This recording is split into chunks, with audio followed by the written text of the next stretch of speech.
नमस्कार, स्वागत है आपका आवाज़े ख़वातीन में। मैं हूं रत्ना शुक्ला आनंद। महिला दिवस के मौके पर हम आज आपको मिलवाने जा रहे हैं एक ऐसी शख्सियत से जिन्होंने महिला सशक्तिकरण को अपना मिशन बना लिया है।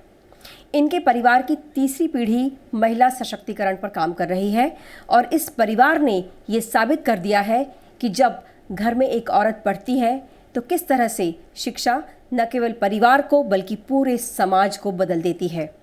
स्वागत करते हैं पूनम मित्तल जी का। पूनम मित्तल जी लोटस लर्निंग फाउंडेशन की डायरेक्टर हैं और ख़ास तौर पर लड़कियों पर काम कर रही हैं, लड़कियों की शिक्षा पर, महिलाओं की शिक्षा पर काम कर रही हैं। इन्होंने कई ऐसी महिलाओं को, गांव की महिलाओं को पढ़ा लिखा दिया है जो कि अब स्कूल में नौकरी कर रही हैं, गाड़ियां चलाती हैं और अब अपने बच्चों को भी आगे बढ़ा रही हैं। स्वागत है पूनम जी आपका आवाज़े ख़वातीन के मंच पर। थैंक यू रत्ना जी, बुलाने के लिए आवाज़े ख़वातीन में। मुझे बहुत ही अच्छा महसूस हो रहा है। जो आप कार्य कर रही हैं वो बहुत ही शुक्रिया, तारीफ़ के काबिल है और मैं बहुत अच्छा महसूस कर रही हूँ यहाँ पर आकर। बहुत शुक्रिया। हम भी बहुत खुश हैं, आप इतना अच्छा काम कर रही हैं और समाज में मिलजुल कर ही सब जो है वो समाज को आगे बढ़ाते हैं। पूनम जी, हम आपसे जानना चाहेंगे कि किस तरह से आपको ये प्रेरणा मिली कि आप महिलाओं के लिए जो है आपने अपना जीवन समर्पित कर दिया है और ख़ास तौर से तीसरी पीढ़ी की जो बात हो रही है, तो ज़रा आप हमें विस्तार से बताएं कि शुरुआत कैसे हुई। आपका बहुत ही प्रश्न बहुत ही मेरे दिल को छू गया, क्योंकि जब मैं इस बारे में सोचती हूँ तो मुझे अपनी नानी माँ की याद आती है। एंड मैं आपको बात कर रही हूँ आज से 75-80 साल पहले। मेरी नानी बर्मा से आई थी और सिर्फ 14 वर्ष की थी और उन्होंने तीसरी तक पढ़ाई की थी। अच्छा। तो वो शादी करने के बाद वो कलकत्ता शहर आई और जो मेरे नाना जी थे वो डॉक्टर थे। तो बहुत ही जो उस टाइम जो लोगों की सोच थी, जो विचारधारा थी, वो बहुत बैकवर्ड थी। और मेरी जो माँ है वो मेरी माँ 5 भाइयों की एक ही बहन थी। अच्छा। तो कैसे मेरी नानी को लड़ाई करनी पड़ी अपने घर में, सिर्फ मेरे नाना जी से ही नहीं बट अपने लड़कों से भी, कि मुझे अपनी लड़की को पढ़ाना है। वो एक बहुत ही उनके लिए चैलेंजिंग काम था। और उसके बाद मेरी मदर, जब मेरी माँ जब वो बड़ी हुई और वो पढ़ना चाहा उन्होंने, तो पहले तो 8वीं के बाद ही शिक्षा का बड़ा मुश्किल था कि आगे पढ़ाएं। बट मैं ये समझती हूँ कि कलकत्ता शहर में जो औरतें हैं वो काफ़ी पूरे हिंदुस्तान से आगे थी और वो पढ़ाई करती थी। अच्छा। और वो जो टाइम था, वो जो समय था, वो रविन्द्रनाथ टैगोर का टाइम और उसके बाद जो और बहुत सारे विचारधारक हुए जिन्होंने वुमेन की एजुकेशन को बढ़ावा दिया, समाज सुधारक, हिंदू भी और मुस्लिम महिलाओं की पढ़ाई के लिए भी। तो उन्होंने मेरी मदर जो थी, मेरी माँ, वो पहली महिला थी अपने घर से जो कि पोस्ट ग्रेजुएशन की शिक्षा के लिए गई और उन्होंने मास्टर्स किया इजिप्शियन हिस्ट्री में और इंग्लिश ऑनर्स किया। किस सन की बात है ये बात है 1950 की, 1950-51 की बात है। और क्योंकि वो वॉर का टाइम था, पार्टीशन का टाइम था, तो उनको कहा गया अब तो आपकी उम्र हो गई, अब तो आप शादी करिए। लेकिन पोस्ट ग्रेजुएशन कर लिया, पोस्ट ग्रेजुएशन फिर भी काफ़ी बड़ी बात है। हाँ तो पोस्ट ग्रेजुएशन करने के बाद कहा कि अब तो आप शादी करें और सारे भाई भी उनके पीछे मेरी नानी के कि आप इसकी शादी करो। उन्होंने कहा मुझे तो डॉक्टर बनना है। उस ज़माने में एक लड़की आवाज़ करे, और वो भी धीरे से उन्होंने नानी को कहा। बट मेरी नानी, क्योंकि एक औरत ही औरत के काम आती है, औरत ही औरत की बैकबोन होती है, रीढ़ की हड्डी होती है। मेरी नानी जो जिनकी आवाज़ नहीं होती थी वो गई और उन्होंने कभी मेरे नाना जी से शायद कभी सीधे सामने बैठ के बात ही नहीं करी होगी। अच्छा। उन्होंने कहा कि मेरी लड़की ने डॉक्टर बनना है। तो ये तो बिल्कुल घर के लिए एक बहुत ही बड़ा शौक था कि सबने कहा अब तो आप 18-19 साल की हो गई हैं, अब आपको डॉक्टर कैसे बनना है, अगले जन्म में सोचिएगा। मेरी माँ, उन्होंने कहा नहीं, मुझे तो इसी ज़िंदगी में, इसी जीवन में डॉक्टर बनना है। का ऐसा तो कभी हुआ नहीं कि किसी ने मास्टर्स कर चुका और अब दोबारा से डॉक्टर बने। पर इस चीज़ में मेरी नानी बहुत जिसे कहते हैं सक्सेसफुल रही और उन्होंने नाना जी को कन्विंस किया। मेरी मदर ने, मेरी माँ ने उस ज़माने में 1950, आप बताइए आज से हो गए 75-80 ईयर्स पहले, उन्होंने दोबारा से 10वीं और 12वीं का एग्ज़ाम दिया, क्योंकि साइंस बैकग्राउंड, क्योंकि साइंस बैकग्राउंड, क्योंकि वो तो ह्यूमैनिटी पढ़ी हुई थी। दोबारा से उन्होंने पढ़ाई की, 12वीं में फिर रोका कलकत्ता यूनिवर्सिटी के वाइस चांसलर ने कि अलाउड नहीं है ये कि आप अब ह्यूमैनिटी में मास्टर्स करके अब एमए करके अब आप दोबारा पढ़ें। लेकिन उन्हें मौका दिया गया, उन्होंने पढ़ा, और इसका पूरा श्रेय मैं अपनी नानी को देती हूँ, क्योंकि उन्होंने अगर उनके लिए फ़ाइट ना की होती तो वो डॉक्टर बनी, गायनोकोलॉजिस्ट बनी। और 1962 में जब वो शादी होकर अपना गाज़ियाबाद आई उत्तर प्रदेश में, उनके लिए तो बड़ा ही कल्चरल शॉक था, क्योंकि वो कलकत्ता शहर की, वहाँ women's were they were given opportunity, उनको बहुत मौके मिलने, और थिएटर जाना, इंग्लिश प्लेस जाना, वो बहुत नॉर्मल था, क्योंकि वुमेन को पूरी एम्पावरमेंट थी। तो लेकिन कैसे उन्होंने अपना स्थान बनाया गाज़ियाबाद में, और एक समय ऐसा था कि वो खाली अकेली गायनोकोलॉजिस्ट हुआ करती थी, और कैसे उन्होंने अपने पेशेंट्स देखे, और उन्होंने इतनी पेन और मिजरी देखी। जो महिलाएं हैं, सब धर्म की महिलाएं, देखा कि इसका सिर्फ एक ही रीज़न था, उन्होंने बार बार ये रियलाइज़ किया, लैक ऑफ एजुकेशन।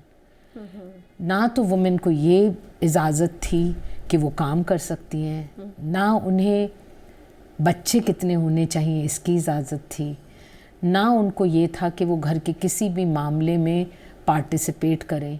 तो इन सब चीज़ों के लिए मेरी मदर को बहुत दुख होता था, और बचपन से ही जब उन्होंने मुझे और मेरी बहन को बड़ा किया तो उन्होंने हर चीज़ बराबर की करी। हमें अपने घर में कभी ये महसूस ही नहीं हुआ कि कोई लड़की लड़के में फ़र्क होता है। और एक दूसरी, और मैं कहती हूँ कि एक यूनिवर्स, एक खुदा एक होता है, हमारे घर में सिर्फ भाई ही भाई थे। पूरे घर में हमारे मतलब ताया जी, चाचा जी, मामा जी, सबके लड़के ही लड़के, और मैं और मेरी सिस्टर 2 लड़की, बस हम 2 लड़कियाँ थीं। और कैसे हमको हमारी माँ ने फिर जब हमारा समय आया, कैसे हमारे लिए फ़ाइट करी। हमारी बहन को जब बीएड में एडमिशन हुआ, उन्हें जयपुर जाना था, फिर मेरे घर में सब ने बोला लड़कियां बाहर पढ़ने नहीं जाती। और ये कोई बहुत पुराना ज़माना नहीं, मैं आपको 1987 की बात कर रही हूँ कि लड़कियां नहीं जाती, वहाँ हॉस्टल नहीं है। बट मेरी मदर जो है वो बिल्कुल जिब्राल्टर रॉक की तरह, रॉक सॉलिड, उन्होंने कहा ये ज़रूर जाएगी पढ़ने, इसने एमएससी पढ़ी है, इसने वकालत पढ़ी है, मेरी जो बड़ी बहन है, तो ये ज़रूर जाएंगी। और वो गईं, और 1987 इतने साल पहले, 35 साल पहले, उन्होंने घर लिया, एक घर में एक कमरा लिया, और वहाँ पे खुद खाना बनाती थी और पढ़ाई करके वहाँ से टॉप करके वो वापस आई। तो ये हमारे घर में, जो आप तीसरी पीढ़ी की बात कर रहे हैं, अभी तो मैं चौथी पीढ़ी तक भी जाना चाहूँगी, क्योंकि मेरी नानी, मेरी माँ और हम ही 3 पीढ़ियाँ हो गए। फिर जब मेरा समय आया तो मैंने पढ़ाई की, मैंने कहा मुझे भी पढ़ना है बहुत, क्योंकि दिमाग में तो माँ ने तो इतनी पढ़ाई करी है, और इतनी तो उनकी किताबें उनकी मेज़ पे रहती थी, वो डॉक्टर थी, बट ऐसा कोई फ़िलासफ़र, कोई कुरान, बाइबल, साईं चरित, ऐसा कोई नहीं था धर्म जिसके के बारे में उन्होंने ना पढ़ा हो। हमारे घर में सारे फेस्टिवल, सारे त्यौहार मनाए जाते थे। हम मज़ार भी जाते थे, हम गुरुद्वारे भी जाते थे, हम मंदिर भी जाते थे, हमारे यहाँ ईद पे सेवियाँ भी बनती थी, क्योंकि हमें तो कभी फ़र्क ही नहीं पता चला। हमारे तो खुद के जो पिताजी थे, फादर थे, वो पाकिस्तान से पार्टीशन में आए थे, तो हमें कभी कोई फ़र्क लगा ही नहीं। और हमेशा यही सिखाया गया कि सब लोग बराबर हैं। इसीलिए हमारे यहाँ काम करने वाले, यही हमारी हिंदुस्तानियत है, यही हमारी संस्कृति है। हमारे काम करने वाले, हमारे ड्राइवर जो थे वो मुस्लिम थे, हमारे यहाँ जो कारपेंटर थे वो सिख थे। कभी हमने ये फ़र्क ही नहीं जाना कि क्या फ़र्क है, क्योंकि हमारी पढ़ाई ऐसी थी। जब हमारा समय आया, एमबीए में दाखिला हुआ, तो हमारे पिताजी ने कहा लड़कियां बिज़नेस मैनेजमेंट करके क्या करेंगी। अब ये और आगे का टाइम आ गया, 1991-92 का टाइम। तो हमारी मदर ने कहा एमबीए आप क्या कह रहे हैं, ये एमबीए के साथ वकालत साथ में पढ़ेंगी। अच्छा, हाँ। तो हमने, मतलब ये भी कोई रेयर कॉम्बिनेशन ही होगा कि मैंने एमबीए और लॉ दोनों साथ में पढ़े। एक जगह सुबह क्लासेस अटेंड करती थी, एक जगह शाम को। और 3 साल में मैंने अपनी पढ़ाई ख़त्म करी, और मदर ने बहुत सपोर्ट किया। फिर हम कभी क्वेश्चन पूछते थे, कहते थे कि इतनी पढ़ाई करने का क्या फ़ायदा, क्या है। तो वो कहती थी कि ज़िंदगी में किस कोने पे, किस मुकाम पे तुम्हारी ये पढ़ाई काम आएगी, तुम्हें रियलाइज भी नहीं होगा, सही बात, विश्वास भी नहीं होगा। और मैंने ये इतने साल बाद जाना कि वो जो कहती थी उसका क्या मतलब था। वो मुझे सोच ही नहीं आती कि मुझे जाके गांव में काम करना है, और ऐसे गांव में जहाँ गांव में लोग जाने से पहले 4 बार सोचते हैं, डेयरी है, उपला है, गाय भैंसे हैं, लोगों को सफाई का नहीं पता, वहाँ जाके काम करना कभी फ़र्क ही महसूस नहीं हुआ। चाहे उन्हें गले लगाना पड़े, चाहे उनके साथ बैठ के चाय पीनी पड़े, मुझे कोई रत्ना जी फ़र्क नहीं पड़ता, मुझे कोई फ़र्क नहीं पड़ता। तो उसी में फिर एजुकेशन में आने के बाद मैंने काम किया, और मैं स्कूल्स में शुरुआत की अपने करियर की काफ़ी लेट। बहुत मुकाम करने के बाद बहुत काम किए, ज्वेलरी डिज़ाइनिंग भी करी, और मैंने घर वो दुकान जाके कॉस्मेटिक्स भी बेचे इतनी पढ़ाई करके। बट दिमाग में ये जुनून था कि काम करना है, क्योंकि जब मैं 17 साल की थी, मेरी जो मदर हैं उनके मरीज़ मुस्लिम वुमेन थी, कशीदाकारी करती हैं वो। अच्छा। तो वो मिरर वर्क का काम करती हैं, कुशन का। तो वो उनसे बनवा के मैंने दिल्ली खादी ग्राम उद्योग में जाके उनको बेचा। I was 17 at that time, क्योंकि जुनून था कि पैसे अर्न करने कि कुछ खड़े होना है पैरों पे, और उन वुमेन को बढ़ावा देना है। वाह। तो उन वुमेन के वो कुशन्स बनवा के, और उस वक्त ज़्यादा नहीं, मतलब 88-89 के करीब, तब 5 रुपये या 8 रुपये मिलते थे। अच्छा। लेकिन दिमाग में ये था कि भाई हमारा तो मम्मी पापा टेक केयर कर रहे हैं पढ़ाई का, वो जो पैसे उनको जाने चाहिए, क्योंकि उनके लिए वो 4 कुशन के 32 रुपये बहुत मायने रखते थे। वाकई। क्योंकि अगर एक चीज़ सिखाई माँ ने, ऐसे मत हाथ करना कभी, हमेशा ऐसे रखना, और स्पेशली महिला होकर कभी भी नहीं, अपने घर वालों के सामने भी कभी नहीं, क्योंकि कभी उन्होंने हाथ नहीं फैलाया, तो उन्होंने यही सिखाया। फिर उसके बाद जब मैं स्कूल में आई, मैंने पढ़ा, स्कूल लीड किया। उसके बाद मैंने अपना मास्टर्स किया, एनवायरनमेंट एंड इकोलॉजी में कंप्लीट किया। बीएड ज़रूरी था करना, क्योंकि हम एजुकेशन में थे, तो बहुत ही ज़रूरी था। एनवायरनमेंट, पर्यावरण, वातावरण, सफाई, ये हमेशा एक दिमाग में था। तो उसके लिए फिर हमने उसके लिए मास्टर्स किया। और आपने देखा होगा जेनेटिक डिसऑर्डर की वजह से, और सेम फैमिली में शादी होने की वजह से, बहुत सारे बच्चे जो हैं वो उनको स्पेशल डिज़ीज़ हो जाती हैं, कईयों को जेनेटिक डिज़ीज़ होती हैं। तो उसके लिए फिर हमें लंदन भेजा गया, और हमने वहाँ से रॉम्पटन यूनिवर्सिटी से स्पेशल नीड्स बच्चों के लिए पढ़ाई करी। क्योंकि मन में सिर्फ यही था कि जब हम क्लास में जाते हैं तो जो टीचर्स हैं उन्हें पता ही नहीं चलता कि बच्चा क्यों नहीं अच्छा पढ़ रहा है। कह देते हैं स्लो लर्नर है, कह देते हैं हाइपर एक्टिव है, टीचर्स को पता ही नहीं चलता। तो मुझे लगा कि अगर मुझे वो देखना है, जानना है, तो उसके लिए खुद पढ़ना ज़रूरी होगा। क्योंकि हमेशा सीखा कि ड्राइविंग सीट पे बैठना है, पीछे नहीं बैठना है। वाह। साइकोलॉजी भी पढ़ी आपने? साइकोलॉजी पढ़ी फिर सिंगापुर यूनिवर्सिटी से, चाइल्ड एंड एडल्ट साइकोलॉजी, क्योंकि मुझे ये लगा कि जो महिलाएं हैं वो बहुत कुछ गुजरती हैं, बहुत चीज़ों से उन्हें गुजरना पड़ता है, और जो सबसे ज़रूरी बात है वो अपने आप को एक्सप्रेस ही नहीं कर पाती। उनको ये पता ही नहीं है, बचपन से ब्रिंगिंग अप ऐसे रहिए, चुप रहिए, चुप रहिए, आपको बोलना नहीं है, आप बड़ों को जवाब नहीं देना, आपने ये भी नहीं कहना मुझे ये पढ़ना है या मुझे नहीं पढ़ना है, मुझे करना है। तो मुझे लगा कि उसके लिए मुझे उनको आवाज़ देना ज़रूरी है। और आवाज़ देने के लिए हर वक्त जो है ना वो हम प्रीच नहीं कर सकते, लेकिन ये जानना कि कहाँ से आ रहा है। क्योंकि आप ये देखेंगी कि अगर कोई महिला या बच्चा बहुत दुखी है, परेशान है, डिप्रेस लग रहा है, तो 99% चांसेस ऐसे होते हैं कि घर में कुछ बहुत ही टेरिबल चल रहा है। घर में वो बहुत दुखी हैं, परेशान हैं, कोई चीज़ ऐसी है जिसको कि वो एक्सप्रेस नहीं कर पा रहे हैं। इसलिए साइकोलॉजी पढ़ना बहुत ज़रूरी है। इससे पता चलता है, तब आप उनसे क्वेश्चन भी वैसे ही पूछती हैं, तो वो अपने आप को बोल पाती हैं कि ये दिक्कत थी, ये परेशानी है, ऐसा चल रहा है। आप बच्चों को देखिए, आप जान जाएंगे बच्चों को। अगर कोई बच्चा बहुत अब्यूसिव है, अगर कोई बच्चा बहुत परेशान है, चुपचाप बैठा है, शांत बैठा है, आप पूछिए, 2 मिनट आप प्यार से बात करेंगी ना उससे, आप कहेंगी वो सब बता देगा। घर में लड़ाई हुई थी, किसी ने मुझे मारा, किसी ने परेशान किया, यही रीज़न होता है 100%, और कोई रीज़न नहीं होता।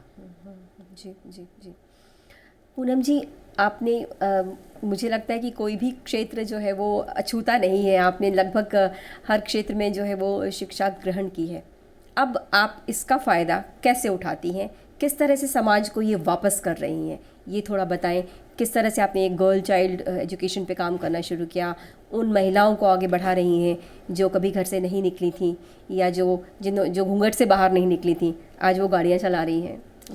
बहुत ही ये भी बहुत मेरे दिल के पास का प्रश्न है, क्योंकि मैं इसका भी पूरा का पूरा श्रेय अपनी माँ को देती हूँ।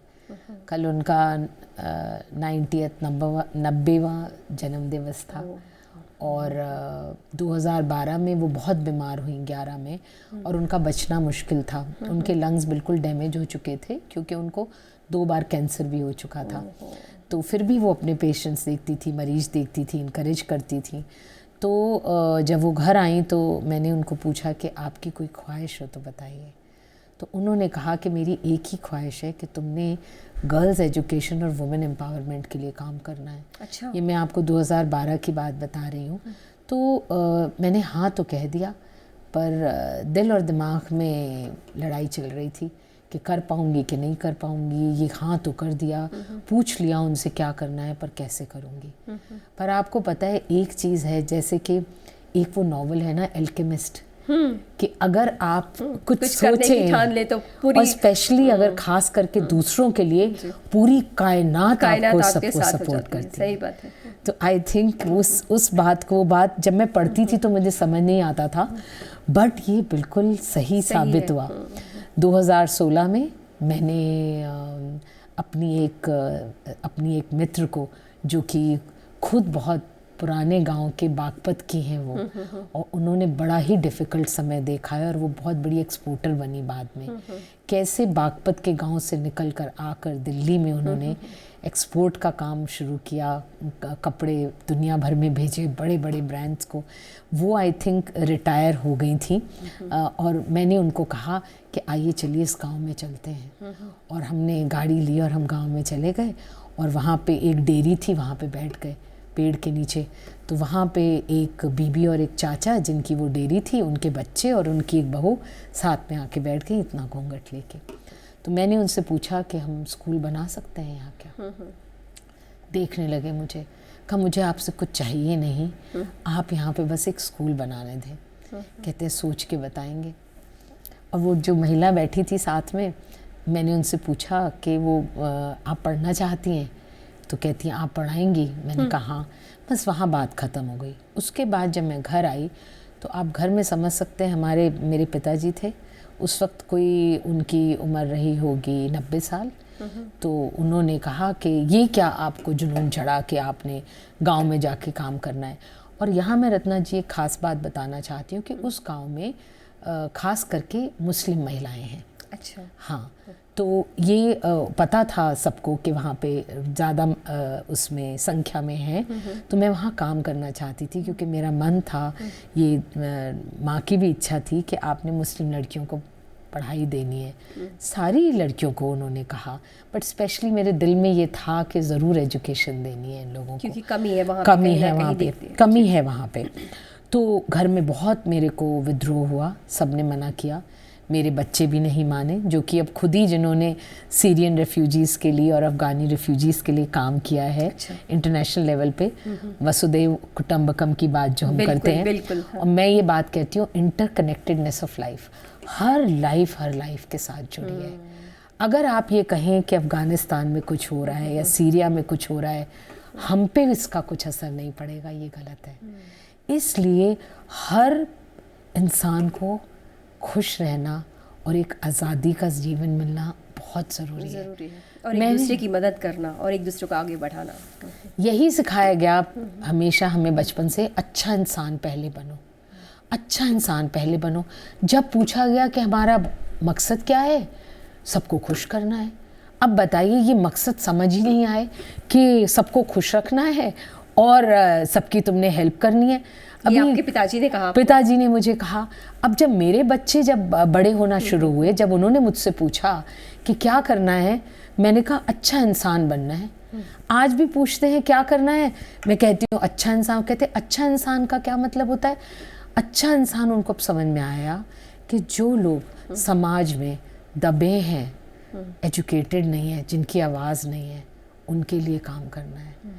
इसीलिए मेरी जो बेटी और बेटा है, दोनों ने अपने अर्ली 20s में 21-22 में उन्होंने जाके सीरियन रेफ्यूजीज़ के साथ काम किया, अफ़गानी रेफ्यूजीज़ के साथ काम किया, उपन्यास भी लिखा है। उपन्यास तो नहीं, रियल लाइफ स्टोरीज़ लिखी हैं। मेरी बेटी ने जाके उनके साथ काम किया, उनके साथ रही, और फिर जब उनका रोते रोते फ़ोन आता और कहती thank you mother for showing me the right path. वाह, शी सेड आपकी नानी, फिर आपकी माँ, और अब आप, और अब कल आपकी बेटियां भी जो है वो यही कहेंगी, वही और कहती भी होंगी। हाँ, बिल्कुल कहती। माँ ने मुझे वो रास्ता दिखाया। उनको जब 17 साल में पहली बारी मिली सैलरी, तो उन्होंने कहा ये तो मैं नानी को देना चाहती हूँ। उन्होंने ही कहा है कि लड़की का सेल्फ एम्पावर्ड होना बहुत ज़रूरी है, लड़की का आगे बढ़ना बहुत ज़रूरी है। तो जब उनको पहली बार मिली सैलरी, मिली पढ़ाई के टाइम पे, पढ़ते पढ़ते, तो उन्होंने भी यही कहा। तो जो आपका प्रश्न था, तो गांव में स्कूल शुरू किया हमने, 2017 में स्कूल शुरू किया फाउंडेशन ने। 2 साल धीरे धीरे बच्चे आए।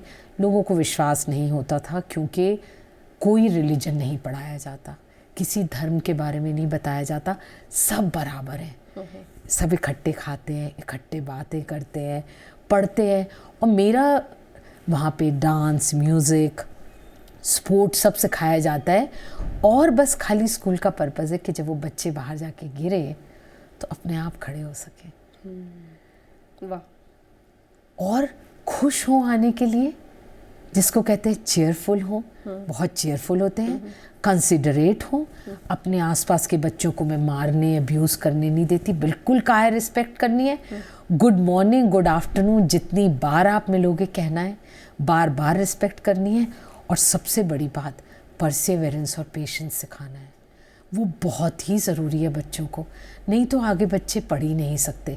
अब ये बच्चे जब जाते हैं, कोई जी या आप घर पे ना लगाए या गाली देकर बात करे, तो वो अपने माँ बाप को कहते हैं गाली दे के बात मत करिए, हमारी मैडम ने मना किया है। तो स्कूल के जितनी टीचर्स हैं, और हमारे यहाँ टीचर्स, सब धर्मों की टीचर्स हमारे यहाँ काम करती हैं। इस बात का मुझे बहुत गर्व है कि कोई फ़र्क नहीं है, कोई भेदभाव नहीं है, और सब साथ में मिलकर काम करते हैं। उनकी स्किल डेवलपमेंट के लिए भी हमने काम किया। सिलाई की मशीन से हमने उनको स्टिचिंग का काम सिखाया, स्किल उनके लिए पढ़ाई के लिए क्लासेस शुरू करी, जिससे कि वो अपना अर्न कर सकें। क्योंकि पर्पस देखिए, लाइफ में हर इंसान का एक ही पर्पस है जो मुझे समझ आता है। आपको क्यों पढ़ना है, मेरा आपसे प्रश्न है। मैं सबसे यही पूछती हूँ, अपने बच्चों से पूछती हूँ। कोई कहता है हमें घर स्टैब्लिश करना है, कोई कहता है हम अपने माँ बाप को अच्छा देना चाहते हैं, कोई कहता है हमने नाम कमाना है। मैं सिर्फ उनको एक ही बात कहती हूँ, आपका पर्पस है 10 और लोगों को रोजगार देना है। वाह। क्योंकि आपने पढ़ाई अगर की तो आपने अपने लिए पढ़ाई करी, बट अगर आप 10 लोगों को रोजगार दे रही हैं तो 40 लोग जुड़ गए आपके काम से। 4 लोग परिवार में होते हैं, फिर अगर आपका सपोर्ट स्टाफ भी आ गया, उनके भी 4 परिवार होते हैं। तो वो अगर आपके एक बच्चे ने पढ़ाई, एक लड़की ने पढ़ाई करके कुछ एक मुकाम पे पहुंच के 10 जनों को अगर काम आप दिया, तो आप सोचो 80 लोगों के पेट भर जाते हैं। कहाँ से पॉवर्टी रहेगी, गरीबी रहेगी, कहाँ से बेरोजगारी रहेगी। और ये हर जना कर सकता है, ये सिखाया ही यही जाना चाहिए। और ये सारा का सारा डिपेंड करता है माँ पर, लड़की पर। अगर आप एक लड़की को एजुकेट कर दें, जैसे आपने मुझसे गांव के लिए पूछा, तो जब उन्होंने पढ़ाई करी है, वो आजकल ग्रेजुएशन किया, कितनी सारी लड़कियों ने मास्टर्स कर रहा है, कोई स्कूल में काम कर रहा है, कोई फैक्ट्री में काम कर रहा है। उनके काम करने से उनके घर की लड़कियां इंस्पायर हो गई और वो काम करने लगी, बच्चियों को अच्छे स्कूल में भेजने लगी। नहीं तो बच्चियों को हमेशा पीछे रखा जाता है। और आपको मैं बताऊं, आपको शायद ये पता होगा या नहीं पता होगा, अगर तीसरे से चौथी बच्ची हो जाए तो उसका दूसरे से तीसरी बच्ची, तो उसका नाम भी नहीं रखा जाता। अच्छा। उसका नाम होता है राजमा, चावल, कोई किसी देश का नाम, किसी प्रदेश का नाम। अच्छा। हाँ, तो मेरे पास ऐसे ऐसे भी पेरेंट्स आए हैं और मैंने उन बच्चों का नाम रखा है। ये तो बहुत, मतलब ये तो बड़ी बच्चों दुखद मीन्स बात है। लड़कियों का, क्योंकि लड़की अगर दूसरे या तीसरे लेवल पे है तो उनका नाम भी नहीं रखा जाता। तो ये हमारे इतना समाज के भीतर है। और भी आपको बताऊं, लड़कियों के नाम लड़कों के रखे जाते हैं। लड़कियों की वेशभूषा, उनके बाल छोटे काट के उनको बॉयज़ की तरह फील कराया जाता है। मेरे को ये भी माँओं को समझाना पड़ता है, लड़की को लड़की रहने दीजिए, थोड़े दिन बाद उसे पता चली जाएगा, आप उसे लड़का मत बनाइए। तो ये मेरे को ये लगता है कि जो ग्रास रूट लेवल, जो बिल्कुल समाज का एकदम जो नीचे का हिस्सा है, जहाँ से बच्चों को पढ़ाई मिलनी चाहिए, एजुकेशन मिलनी चाहिए, तभी आप सब एक्सपेक्ट कर सकते हैं कि समाज में कुछ चेंज आएगा। वो आत्मसम्मान आप जैसा बता रही हैं कि उन लड़कियों के भीतर कैसा आत्मसम्मान रहता होगा, और आप जब उनको, अगर उनकी ज़िंदगी में बदलाव ला रही हैं, तो वाकई अपने पैरों पे खड़े होना और अपने लिए खड़ा होना, सम्मान की ज़िंदगी जीना, ये बहुत बड़ी बात है। आप ये बताइए कि अब जो लड़कियां पढ़ी लिखी, उनके परिवार के स्तर में किस तरह का बदलाव आया, उनकी शादियां कैसे हुई, ये थोड़ा बताएं, किस तरह से बदलाव आप देख रही हैं? बहुत ये आपको मैं बताना चाहती हूँ कि जो सबसे पहली महिला थी जिन्होंने पढ़ाई करी उस गांव में, बिल्कुल ही पिछड़े परिवार से, और उनके परिवार में बहुओं को, लड़कियों को पढ़ाया नहीं जाता, मोबाइल फ़ोन नहीं दिए जाते। अच्छा। हाँ, तो जब ये पढ़ी और इन्होंने कार चलानी शुरू करी और अपने बच्चों को स्कूल ले जाना शुरू किया, तो इनके खुद के घर की लड़कियां इंस्पायर हुई। मैंने पुरुषों को बुलाया। अच्छा। और बुला के उनको बोला कि जैसे आपकी बीवी हैं, आपने उनको चांस दी, अपॉर्चुनिटी दी, आपको वैसे ही अपनी बहनों को देनी पड़ेगी। आपने जैसे उनको फ़ोन दिलाया, आपको फ़ोन दिलाना पड़ेगा। वो चाहते तो मुझसे नहीं मेरा सुनते, मुझे लोगों ने भी बहुत डराया कि आपको बाहर फेंक देंगे, आपको ये कर देंगे, आपको वो कर देंगे। मैंने कहा अगर मेरा दिल सच्चा है, अगर मेरे प्योर थॉट्स हैं और मैं उस थॉट से अगर मैं उन लोगों से बात करूँगी, वो ज़रूर सुनेंगे। उन्होंने सुना, और जिन लड़कियों की शादी 16 या 17 साल में हो जाती, उन्होंने उनके रिश्ते, सच में उनके रिश्ते तोड़े, उनको पढ़ाने के लिए भेजा। उनको पढ़ाया ही नहीं, सबको स्कूटीज़ दिलाई, मोबाइल फ़ोन दिलाए, और वो लड़कियां पढ़ी, और पढ़ने के बाद उनकी एजुकेटेड लड़कों से शादियां हुई। और अब जब मैं उन एजुकेटेड लड़कों से मिलती हूँ तो वो मुझे कहते हैं मैम आप बताइए, क्योंकि वो उनके पास जगह है, घर है, छोटे छोटे गांव में उत्तर प्रदेश के, वो कहते हैं आप बताइए, हम इनके लिए स्कूल खोलना चाहते हैं। वाह, इसको कहते हैं अच्छाई से अच्छाई पैदा होती है। अच्छाई चलती तो घोंगे की स्पीड से है, snail speed. Goodness walk with a snail speed, धीरे धीरे धीरे। बुराई तो आग की तरह लगती है, पर जब वो सुधार आता है ना रत्ना जी, वो फिर पूरे के पूरे वातावरण में, एनवायरनमेंट में दिखता है। सही बात है, सही बात है। आपके चेहरे पर हम वो चमक देख सकते हैं, आपके भीतर की जो खुशी है, ये वाकई बहुत बड़ी बात है, वाकई बहुत बड़ी बात है कि इतने लोगों की ज़िंदगी में आप बदलाव ला रही हैं। हम ये जानना चाह रहे हैं कि आपने कहा कि हर तरह की बच्चियां आती हैं और हर तरह के समाज के लोग आगे आ रहे हैं, और किस तरह की मुश्किलें आपको आती हैं, उनके अभिभावकों को जो है वो किस तरह से कन्विंस करती हैं आप? साइकोलॉजी भी पढ़ी है आपने, कैसे उनको बताती हैं, ये थोड़ा बताएं। बड़ा आपको मैं बताऊं कि एक शब्द होता है इंग्लिश का, स्ट्रिक्ट कंपैशन। जबकि आप स्ट्रिक्ट भी हैं और कंपैशनेट भी हैं। कंपैशनेट मीन्स अपने को आपके पैरों में रखना, है ना, और सोचना। जब भी कोई अभिभावक आता है, मैंने अपने स्कूल के अध्यापिकाओं को भी यही कहा हुआ है, कुछ भी कहने से पहले आप उनको अपनी जगह रखिए, उनकी जगह पे अपने को रखिए और सोचिए कि वो कहाँ से आ रहे हैं। जब ये पेरेंट्स मिलने आते हैं तो मैं उनसे पूछती हूँ, आप लड़के को क्यों पढ़ाना चाहते हैं, लड़की को क्यों नहीं पढ़ाना चाहते, क्या करेगी ये पढ़कर, ये पैसे कमाएगा। मैंने कहा पैसे तो ये भी कमा सकती है। नहीं, ये हमारा नाम करेगा। मैंने कहा नाम तो ये भी कर सकती है। और मैं आपको एक बात रत्ना जी बताना चाहती हूँ, सबसे ज़रूरी होता है महिलाओं में बदलाव लाना। महिलाएं ही बढ़ाती हैं, महिलाएं ही नीचे गिराती हैं। तो मैं ये हमेशा करती हूँ कि मैं माँओं को बुलाकर उनसे बात करती हूँ, और कहीं ना कहीं किसी के दिल में ये छू जाता है जब मैं अपनी नानी और माँ की बात करती हूँ और उनको कहती हूँ कि आज जो मैं आपके सामने खड़ी हूँ, मैं उनकी वजह से खड़ी हूँ, और अगर आज आप अपनी लड़की को शिक्षा देंगे, वो मेरी तरह ही आपको कहीं पे खड़ी हुई नज़र आएगी और इतनी सारी महिलाओं को इनकरेज करेगी, हमेशा याद की जाएंगी। और वो एक्चुअली जब वो आती हैं और कहती हैं, वो जो आपने जब बात की थी और आपने कहा था अपनी लड़की पे विश्वास करना चाहिए, तो मैंने अपने पति से बात करी और मैंने अपनी लड़की को ज़रूर पढ़ाना है। वाह, वो जो चेंज है, फिर उन लड़कियों को बुलाती हूँ, उनसे हार्ट टू हार्ट बात करती हूँ, उनसे पूछती हूँ तुमने क्यों पढ़ना है, तुम क्या करना चाहती हो, क्या बनना चाहती हो। मैं हमेशा एक चीज़ में, एक शब्द होता है साइकोलॉजी का, पॉजिटिव रीइंफोर्समेंट। अगर मैं आपको रत्ना जी बोलूँगी आप नहीं कर सकती, ये नहीं कर सकती, आप कभी नहीं कर पाएंगी। क्योंकि रत्ना जी आप तो बहुत कुछ कर सकती हैं। आप पूरे भारत की महिलाएं, मुस्लिम महिलाओं को इकट्ठा करके एजुकेट कर सकती हैं, उन्हें कुछ बना सकती हैं। तो हमेशा पॉजिटिव रीइंफोर्समेंट जब होता है तो आपको लगता है कि आप ये कर सकती हैं। तो मैं, चाहे वो पेरेंट्स हों, चाहे वो बच्चियाँ हों, सबको पॉजिटिव रीइंफोर्समेंट के साथ ही इनकरेज करती हूँ कि तुम ये कर सकती हो।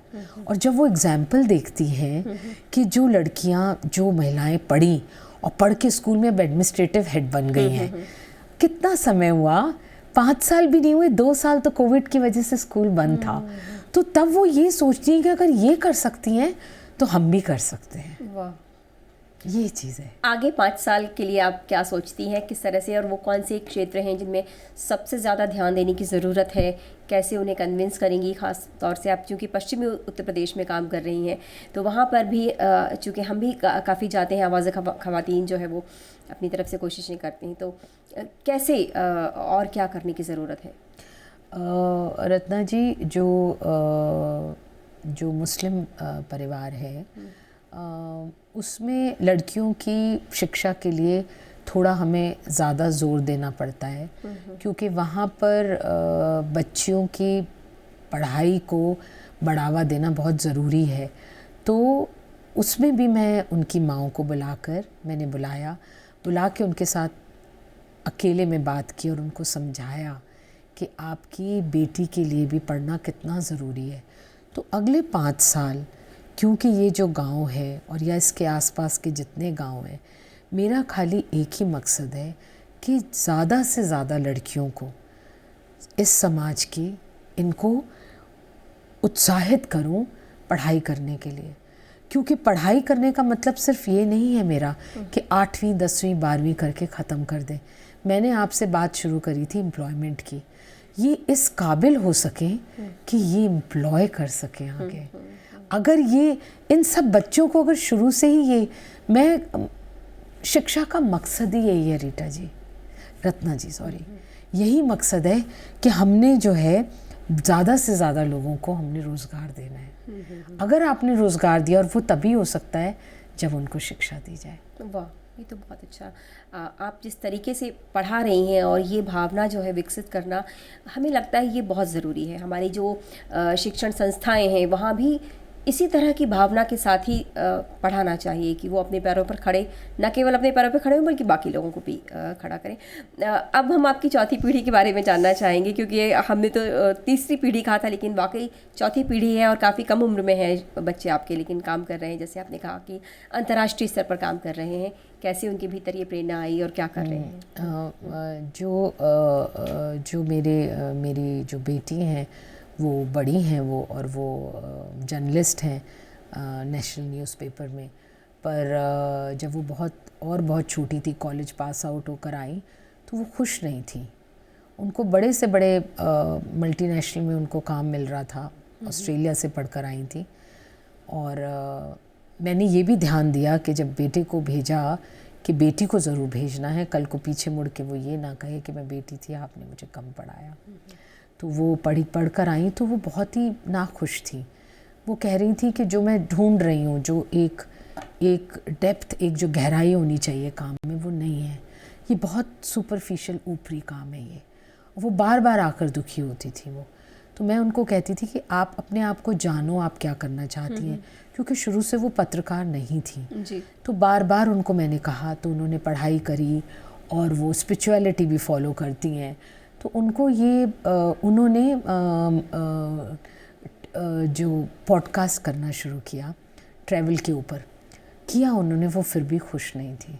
उन्होंने कहा मुझे कुछ और करना है। मैंने कहा तुम बहुत अच्छा लिखती हो।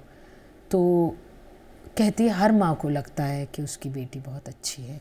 मैंने कहा नहीं, मैं हमेशा टीचर के पर्सपेक्टिव से देखती हूँ, मैं कभी माँ के पर्सपेक्टिव से नहीं आपको देखती, क्योंकि मैं भी अपनी माँ की तरह बहुत स्ट्रिक्ट मदर रही जब बच्चों को बड़ा किया गया। क्योंकि सब कहते हैं दोस्त बनो, दोस्त बनना चाहिए कि वो बच्चे समझें, आपसे बात कर सकें।